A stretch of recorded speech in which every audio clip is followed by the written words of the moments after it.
On behalf of the General Assembly, I have the honor to welcome to the United Nations His Excellency Joseph R. Biden, Jr., President of the United States of America, and to invite him to address the Assembly. Mr. President, Mr. Secretary General, my fellow delegates, to all those who dedicate themselves to this noble mission of this institution, it's my honor to speak to you for the first time as President of the United States. We meet this year in a moment of intermingled with great pain and extraordinary possibility. We've lost so much to this devastating pandemic that continues to claim lives around the world and impact so much on our existence. We're mourning more than 4.5 million people, people of every nation, from every background.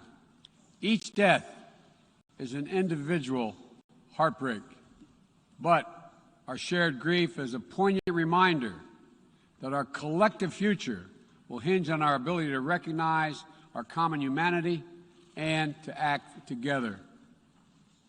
Ladies and gentlemen, this is the clear and urgent choice that we face here at the dawning of what must be a decisive decade for our world. A decade that will quite literally determine our futures. As a global community, we're challenged by urgent and looming crises, wherein lie enormous opportunities if we can summon the will and resolve to seize these opportunities. Will we work together to save lives, defeat COVID-19 everywhere, and take the necessary steps to prepare ourselves for the next pandemic, for there will be another one? Or will we fail to harness the tools at our disposal as the more virulent and dangerous variants take hold? Will we meet the threat of challenging climate, the challenging climate we're all feeling, already ravaging every part of our world with extreme weather? Or will we suffer the merciless march of ever-worsening droughts and floods, more intense fires and hurricanes, longer heat waves, and rising seas? Will we affirm and uphold the human dignity and human rights under which nations in common cause more than 7 decades ago formed this institution? Will we apply and strengthen the core tenets of the international system, including the UN Charter and the Universal Declaration of Human Rights, as we seek to shape the emergence of new technologies and deter new threats? Or will we allow those universal principles to be trampled and twisted in the pursuit of naked political power? In my view, how we answer these questions in this moment, whether we choose to fight for our shared future or not, will reverberate for generations yet to come. Simply put, we stand, in my view, at an inflection point in history. And I'm here today to share with you how the United States intends to work with partners and allies to answer these questions, and the commitment of my new administration to help lead the world toward a more peaceful, prosperous future for all people. Instead of continuing to fight the wars of the past, we are fixing our eyes on devoting our resources to the challenges that hold the keys to our collective future. Ending this pandemic, addressing the climate crisis, managing the shifts in global power dynamics, shaping the rules of the world on vital issues like trade, cyber, and emerging technologies, and facing the threat of terrorism as it stands today. We've ended 20 years of conflict in Afghanistan, and as we close this period of relentless war, we're opening a new era of relentless diplomacy, of using the power of our development aid to invest in new ways of lifting people up around the world, of renewing and defending democracy, of proving that no matter how challenging or how complex the problems we're going to face, government by and for the people is still the best way to deliver for all of our people. And as the United States turns our focus to the priorities and the regions of the world, like the Indo-Pacific, that are most consequential today and tomorrow, we'll do so with our allies and partners through cooperation at multilateral institutions like the United Nations to amplify our collective strength and speed our progress toward dealing with these global challenges. It is a fundamental truth of the 21st century within each of our countries and as a global community that our own success is bound up in others succeeding as well. To deliver for our own people, we must also engage deeply with the rest of the world. To ensure that our own future, we must work together with other partners, our partners, toward a shared future. Our security, our prosperity, and our very freedoms are interconnected, in my view, as never before. And so, I believe we must work together as never before.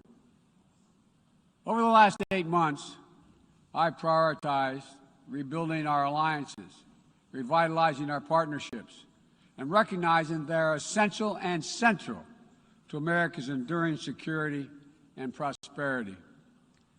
We have reaffirmed our sacred NATO alliance to Article 5 commitment. We're working with our allies toward a new strategic concept that will help our alliance better take on evolving threats of today and tomorrow. We renewed our engagement with the European Union, a fundamental partner in tackling the full range of significant issues facing our world today. We elevated the Quad partnership among Australia, India, Japan, and the United States to take on challenges ranging from health security to climate to emerging technologies. We're engaging with regional institutions from ASEAN to the African Union to the Organization of American States to focus on people's urgent needs for better health and better economic outcomes. We're back at the table in international forums, especially the United Nations, to focus attention and to spur global action on shared challenges. We are re-engaged at the World Health Organization and working in close partnership with COVAX to deliver life-saving vaccines around the world. We rejoined the Paris Climate Agreement, and we're running to retake a seat in the Human Rights Council next year at the UN. And as the United States seeks to rally the world to action, we will lead not just with the example of our power, but, God willing, with the power of our example. Make no mistake, the United States will continue to defend ourselves, our allies, and our interests against attack, including terrorist threats, as we prepare to use force, if any is necessary. But to defend our vital U.S. national interest, including against ongoing and imminent threats. But the mission must be clear and achievable, undertaken with informed consent of the American people, and whenever possible, in partnership with our allies. U.S. military power must be our tool of last resort, not our first. It should not be used as an answer to every problem we see around the world. Indeed, today, many of our greatest concerns cannot be solved or even addressed through the force of arms. Bombs and bullets cannot defend against COVID-19 or its future variants. To fight this pandemic, we need a collective act of science and political will. We need to act now to get shots in arms as fast as possible and expand access to oxygen, tests, treatments to save lives around the world. And for the future, we need to create a new mechanism to finance global health security that builds on our existing development assistance and global health and a global health threat council that is armed with the tools we need to monitor and identify emerging pandemics so that we can take immediate action. Already, the United States has put more than $15 billion toward the global COVID response. We've shipped more than 160 million doses of COVID-19 vaccine to other countries. This includes 130 million doses from our own supply and the first tranches of the 500 million doses of Pfizer vaccine we purchased to donate through COVAX. Planes carrying vaccines from the United States have already landed in 100 countries, bringing people all over the world a little dose of hope, as one American nurse termed it to me. A dose of hope, direct from the American people, and importantly, no strings attached. And tomorrow, at the U.S.-hosted Global COVID-19 Summit, I'll be announcing additional commitments as we seek to advance the fight against COVID-19 and hold ourselves accountable around specific targets on 3 key challenges: saving lives now, vaccinating the world, and building back better. This year has also brought widespread death and devastation from the borderless climate crisis. The extreme weather events that we have seen in every part of the world, and you all know it and feel it, represent what the Secretary General has rightly called Code Red for humanity. And the scientists and experts are telling us that we're fast approaching a point of no return in a literal sense. To keep within our reach the vital goal of limiting global warming to 1.5 degrees Celsius, every nation needs to bring their highest possible ambitions to the table when we meet in Glasgow for COP26. And then have to keep raising our collective ambition over time. In April, I announced the United States' ambitious new goal under the Paris Agreement to reduce greenhouse gas emissions from the United States to 52% below 2005 levels by 2030, as we work toward achieving a clean energy economy with net zero emissions by 2050. And my administration is working closely with our Congress to make critical investments in green infrastructure and electric vehicles that will help us lock in progress at home toward our climate goals.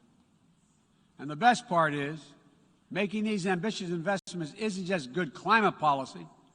It's a chance for each of our countries to invest in ourselves and our own future. It's an enormous opportunity to create good-paying jobs for workers in each of our countries and to spur long-term economic growth that will improve the quality of life for all of our people. We also have to support the countries and people that will be hit the hardest and that have the fewest resources to help them adapt.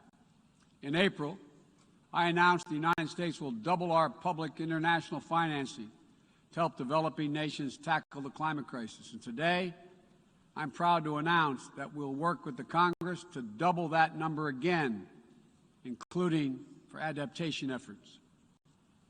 This will make the United States a leader in public climate finance, and with our added support, together with increased private capital and from other donors, we'll be able to meet the goal of mobilizing $100 billion to support climate action in developing nations.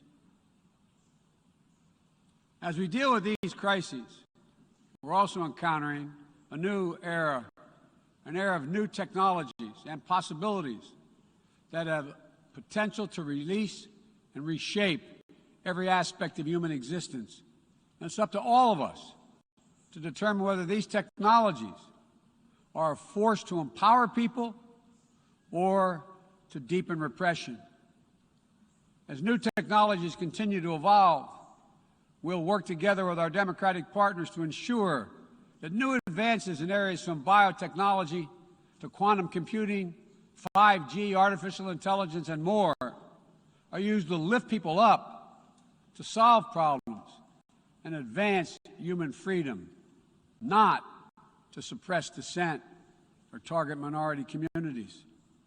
And the United States intends to make a profound investment in research and innovation, working with countries at all stages of economic development to develop new tools and technologies to help us tackle the challenges of this second quarter of the 21st century and beyond.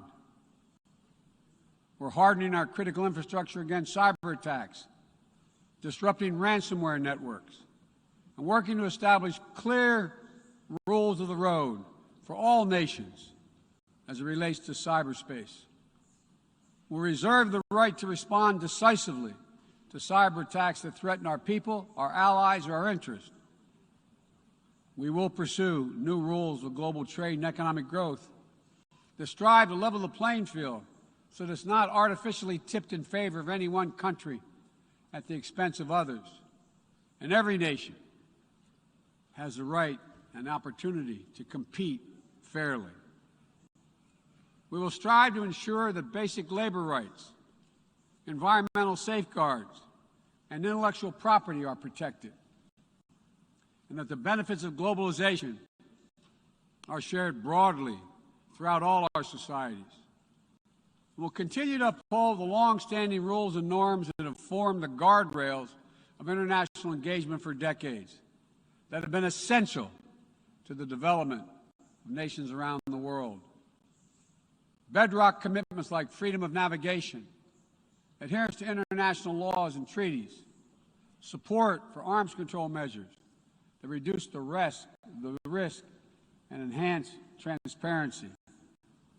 Our approach is firmly grounded and fully consistent with the United Nations mission and the values we've agreed to when we drafted this charter. These are commitments we all made and that we're all bound to uphold. And as we strive to deal with these urgent challenges, whether they're long-standing or newly emerging, we must also deal with one another. All of the major powers of the world have a duty, in my view, to carefully manage their relationships so they do not tip from responsible competition to conflict. The United States will compete, and will compete vigorously, and lead with our values and our strength.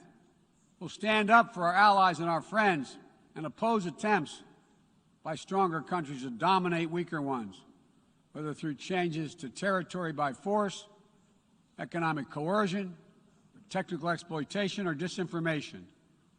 But we're not seeking, say it again, we are not seeking a new Cold War or a world divided into rigid blocs.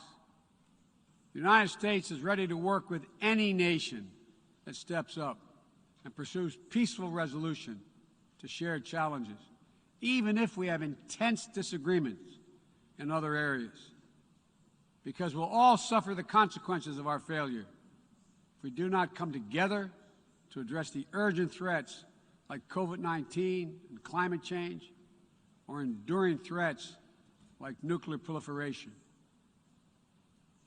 The United States remains committed to preventing Iran from gaining a nuclear weapon.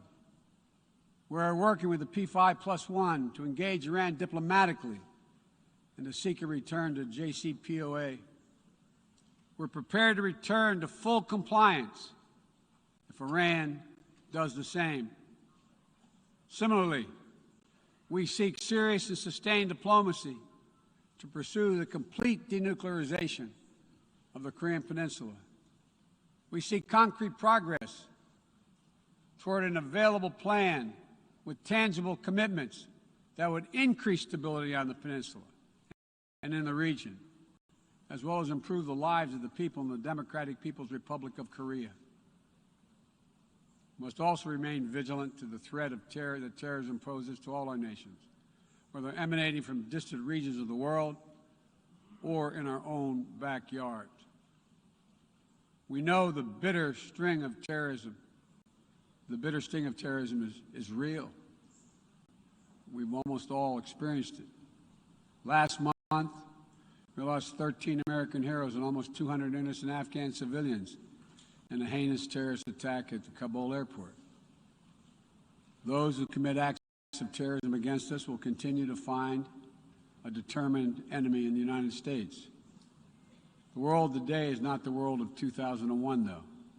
And the United States is not the same country we were when we were attacked on 9/11 20 years ago. Today, we're better equipped to detect and prevent terrorist threats, and we are more resilient in our ability to repel them and to respond.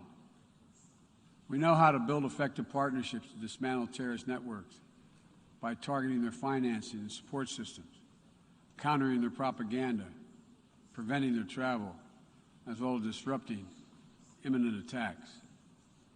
We'll meet terrorist threats that arise today and in the future with a full range of tools available to us, including working in cooperation with local partners so that we need not be so reliant on large-scale military deployments.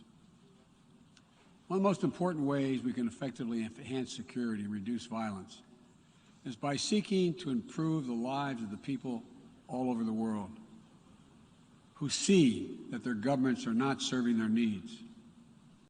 Corruption fuels inequality, siphons off a nation's resources, spreads across borders, and generates human suffering.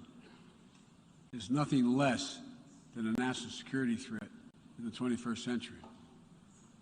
Around the world, we're increasingly seeing citizens demonstrate their discontent, seeing the wealthy and well-connected grow richer and richer, taking payoffs and bribes, operating.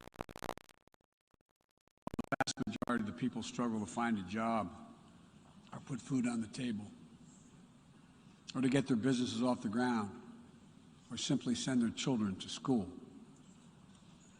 People have taken to the streets in every region to demand that their governments address people's basic needs, give everyone a fair shot to succeed, and protect their God-given rights. And in that chorus of voices across languages and continents, we hear a common cry, a cry for dignity, simple dignity. As leaders, it's our duty to answer that call, not to silence it. The United States is committed to using our resources and our international platform to support these voices, listen to them, partner with them to find ways to respond that advance human dignity around the world. For example, there's an enormous need for infrastructure in developing countries. But infrastructure that is low quality or that feeds corruption or exacerbates environmental degradation may only end up contributing to greater challenges for countries over time. Done the right way, however, with transparent, sustainable investment in projects that respond to the country's needs,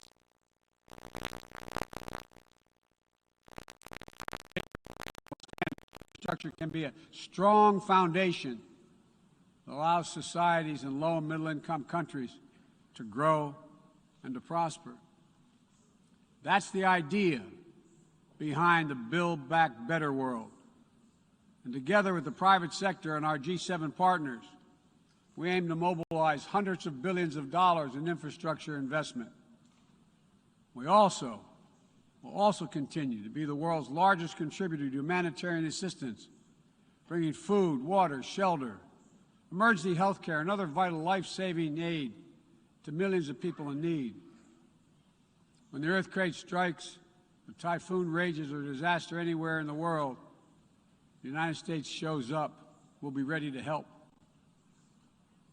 And at a time when nearly 1 in 3 people globally do not have access to adequate food just last year, the United States is committing to rallying our partners to address immediate malnutrition and to ensure that we can sustainably feed the world for the decades to come. To that end, the United States is making a $10 billion commitment to end hunger and invest in food systems at home and abroad.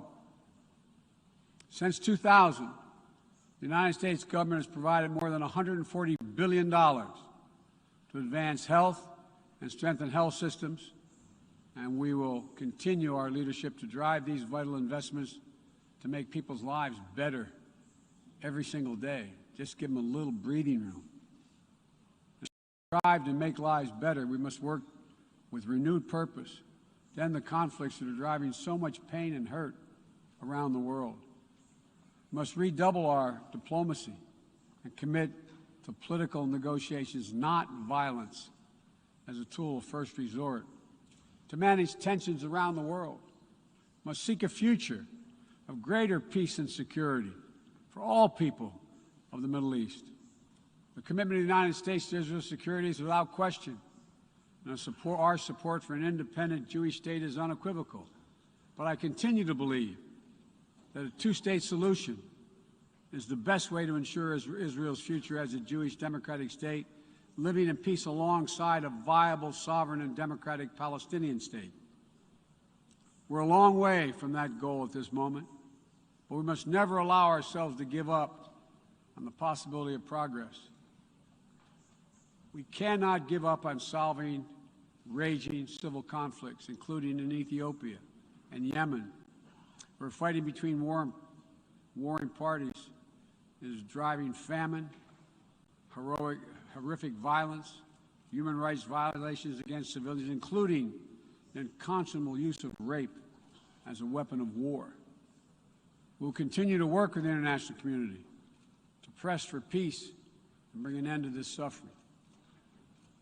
As we pursue diplomacy across the board, the United States will champion the democratic values that go to the very heart of who we are as a nation and a people: freedom, equality, opportunity, and a belief in the universal rights of all people.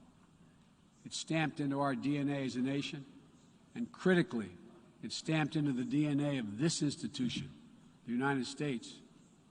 We sometimes forget, I quote the opening words of the Universal Declaration of Human Rights, quote, "The equal and inalienable rights of all members of the human family is the foundation of freedom, justice, and peace in the world."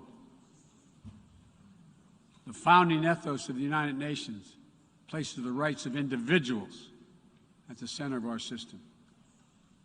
And that clarity and vision must not be ignored or misinterpreted. The United States will do our part, but will be more successful and more impactful if all of our nations are working toward the full mission to which we are called. That's why more than 100 nations united again around a shared statement, and the Security Council adopted a resolution outlining how we'll support the people of Afghanistan moving forward, laying out the expectations to which we'll hold the Taliban when it comes to respecting universal human rights.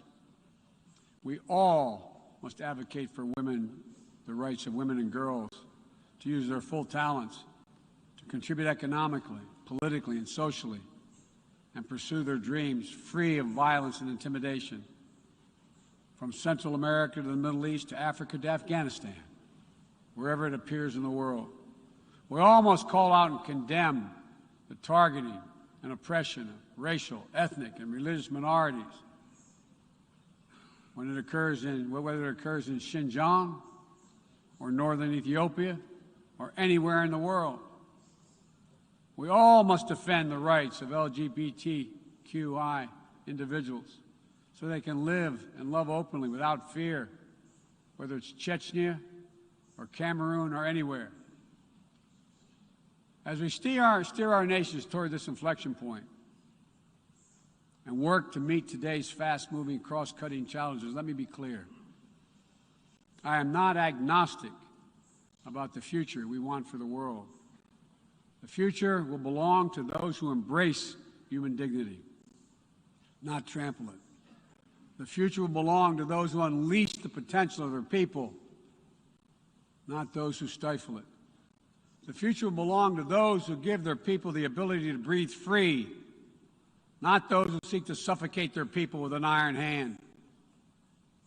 Authoritarianism, the authoritarianism of the world, may seek to proclaim the end of the age of democracy, but they're wrong. The truth is, the democratic world is everywhere. It lives in the anti-corruption activists, the human rights defenders, the journalists, the peace protesters. On the front lines of this struggle in Belarus, Burma, Syria, Cuba, Venezuela, and everywhere in between. It lives in the brave women of Sudan who withstood violence and oppression to push a genocidal dictator from power and who keep working every day to defend their democratic progress. It lives in the proud Moldovans who helped deliver a landslide victory for the forces of democracy with a mandate to fight graft, to build a more inclusive economy. It lives in the young people of Zambia who harnessed the power of their vote for the first time, turning out in record numbers to denounce corruption and chart a new path for their country. And while no democracy is perfect, including the United States, we'll continue to struggle to live up to the highest ideals to heal our divisions. And we face down violence and insurrection. Democracy remains the best tool we have to unleash our full human potential. My fellow leaders, this is a moment where we must prove ourselves the equals of those who come before us, who with vision and values and determined faith in our collective future built our United Nations, broke the cycle of war and destruction, and laid the foundations for more than 7 decades of relative peace and growing global prosperity. Now, we must again come together to affirm the inherent humanity that unites us is much greater than any outward divisions or disagreements. We must choose to do more than we think we can do alone so that we'll accomplish what we must together. Ending this pandemic and making sure we're better prepared for the next one. Staving off climate change and increasing our resilience to the impacts we already are seeing. Ensuring a future where technologies are a vital tool to solving human challenges and empowering human potential, not a source of greater strife and repression. These are the challenges that we will determine what the world looks like for our children and our grandchildren and what they'll inherit. We can only meet them by looking to the future. I stand here today for the first time in 20 years with the United States not at war. We've turned the page. All the unmatched strength, energy, and commitment, will, and resources of our nation are now fully and squarely focused on what's ahead of us, not what was behind. I know this. As we look ahead, we will lead. We will lead on all the greatest challenges of our time, from COVID to climate, peace and security, human dignity and human rights, but we will not go it alone. We will lead together with our allies and partners and in cooperation with all those who believe as we do that this is within our power to meet these challenges, to build a future that lifts all of our people and preserves this planet. But none of this is inevitable. It's a choice. And I can tell you where America stands. We will choose to build a better future. We, you and I, we have the will and capacity to make it better. Ladies and gentlemen, we cannot afford to waste any more time. Let's get to work. Let's make our better future now. We can do this. It's within our power and capacity. Thank you. God bless you all.